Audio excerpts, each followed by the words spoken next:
Cantrell was born on October 20th, 1999 in Baton Rouge, Louisiana. He referred to Baton Rouge as a rare place with a different culture, atmosphere, and crooked police. He grew up without his father in the picture after he was sentenced to 50 plus years. His mother would move away because of this. She sent him to live with his grandparents on 38th and Chippewa Street at a young age with his half-siblings, one of them being his older brother Pierre. Biologic is my real brother. When he was 4 years old, he fell off of a bed at his grandparents', breaking his neck. This forced him to wear a halo brace until his spine healed, which would leave permanent scars on his head. Youngboy would stay in Baton Rouge with his grandma, who he says spoiled him whenever she could afford it. When talking of his grandma, he says she's the only woman he's ever really felt love from. I always stay with my grandma, like my grandma took care of me. My grandma gave me anything I want. My grandma made me feel love. And when she died, I ain't never felt that feeling again. Only time I ever feel love is when I walk on stage. Growing up, he was closest to his older brother Pierre, who would have a lot of responsibility being the oldest of 10 siblings and half-siblings.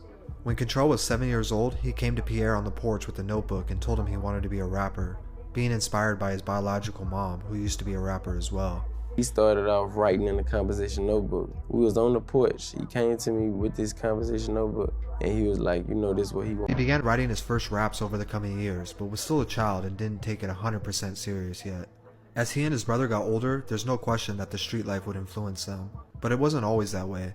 In fact, they would try at an early age to make legitimate money by cutting neighbors' lawns for $7 each. This obviously didn't last long, as it simply wasn't enough money to keep them out of trouble. It's either jail or death, like Lily. They started stealing bikes and car batteries at a young age, eventually leading up to home break-ins. He would eventually drop out of school in the 9th grade and start taking rap more serious. This was around the time his grandmother would pass away from heart failure, leaving Cantrell nowhere to go. Cantrell would move in with his half-brother Pierre and Pierre's mother Monique, who would be like a second mom to him, even referring to her as mom.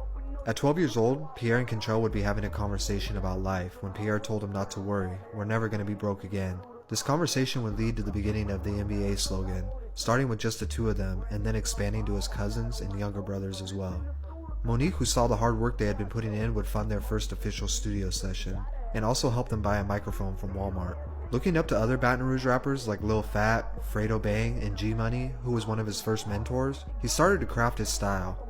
Wasting no time, Youngboy put his first official song out on YouTube titled For a Reason, and you could see his potential even this early on. YouTube, the only platform that I could just run to and drop and let you, just get whatever it is. Like Ace.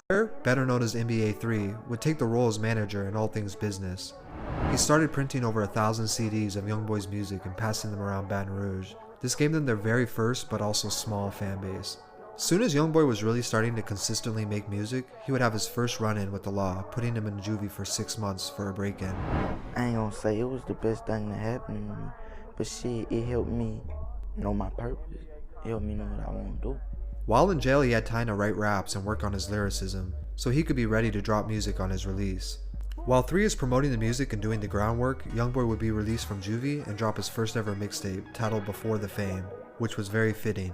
Before Fame was really everything. That was like, it was the breaking point of the whole NBA career, like never broke again itself. When it came to work ethic, he looked up to rappers like Jeezy and liked how he was known for dropping back-to-back mixtapes. He knew he wanted to do something similar by flooding the streets with music. He spent the next year dropping mixtapes and trying to build a buzz outside his local area of Baton Rouge, dropping Mind of a Menace 1, then 2, and later Before I Go. By now he's gained enough credits to start catching the attention of mainstream artists and a much wider variety of fans, reaching outside his home state. Kevin Gates and Boozy would be some of the first major artists to hop on a song with him and give him his first cosign. Gates told me to keep working. Boozy, he just told me he could show me some things.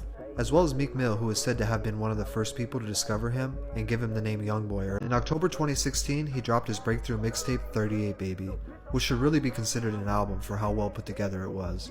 The tracklist included one of his breakthrough songs, 38 Baby, which would later earn him his first gold recording plaque. With the success of this tape, and a little buzz off some rap beefs, it would put his name into a whole new audience of people, gaining him a ton of new fans. Although he was only 17 at the time, his music sounded like it was coming from someone much older because of how raw, spiritual, and emotional it was, which we can trace back to his very real childhood. This would be enough for him to catch the attention of multiple major labels, who would soon be calling.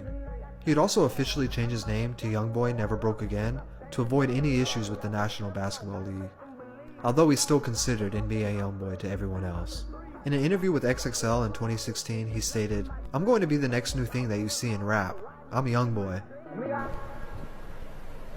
On November 28, 2016, NBA Youngboy was arrested before a show in Austin, Texas. He was booked for 2 counts of attempted first-degree murder and held on a $200,000 bond. Although he was only 17, he could be tried as an adult for attempted murder. He went from the biggest new artist in rap scene to possibly facing life imprisonment. Just as everyone thought he would take a break from dropping music, he ended 2016 with yet 2 more projects, Mind of a Menace 3 and Before I Go Reloaded, which added up to over 6 mixtapes in a 1-year span, something that very few rappers are capable or even able to get away with, 2 of them being released from behind bars. This was a scary situation though. If Youngboy was convicted, his career and everything he worked for could potentially end. He would be held until May of 2017 for when he faced his trial. Fortunately, he was released after taking a plea deal, and immediately dropped his single Untouchable, which had a lot of messages hidden inside it. One of them saying, "I'll never jeopardize it again," where we can assume he was talking about his situation. At this point, what more could he have proven at 18 years old? Although that wouldn't be the last time Youngboy would get into trouble, he has not come close to being charged with something this serious since. In 2018, he announced his first studio album, Until Death Call My Name. It featured artists like Future, Birdman, Lil Uzi, and Offset, solidifying his spot in the mainstream. From there forward, Youngboy didn't even come close to stopping.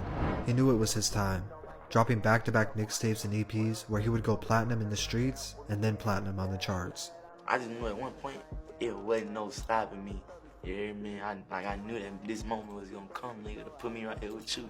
To date, Youngboy has more gold and platinum plaques than you could probably imagine, and he has been consistently the most viewed YouTube artist for over 2 years straight, pulling over 50 million views a week. There's no denying what Youngboy has accomplished is insane.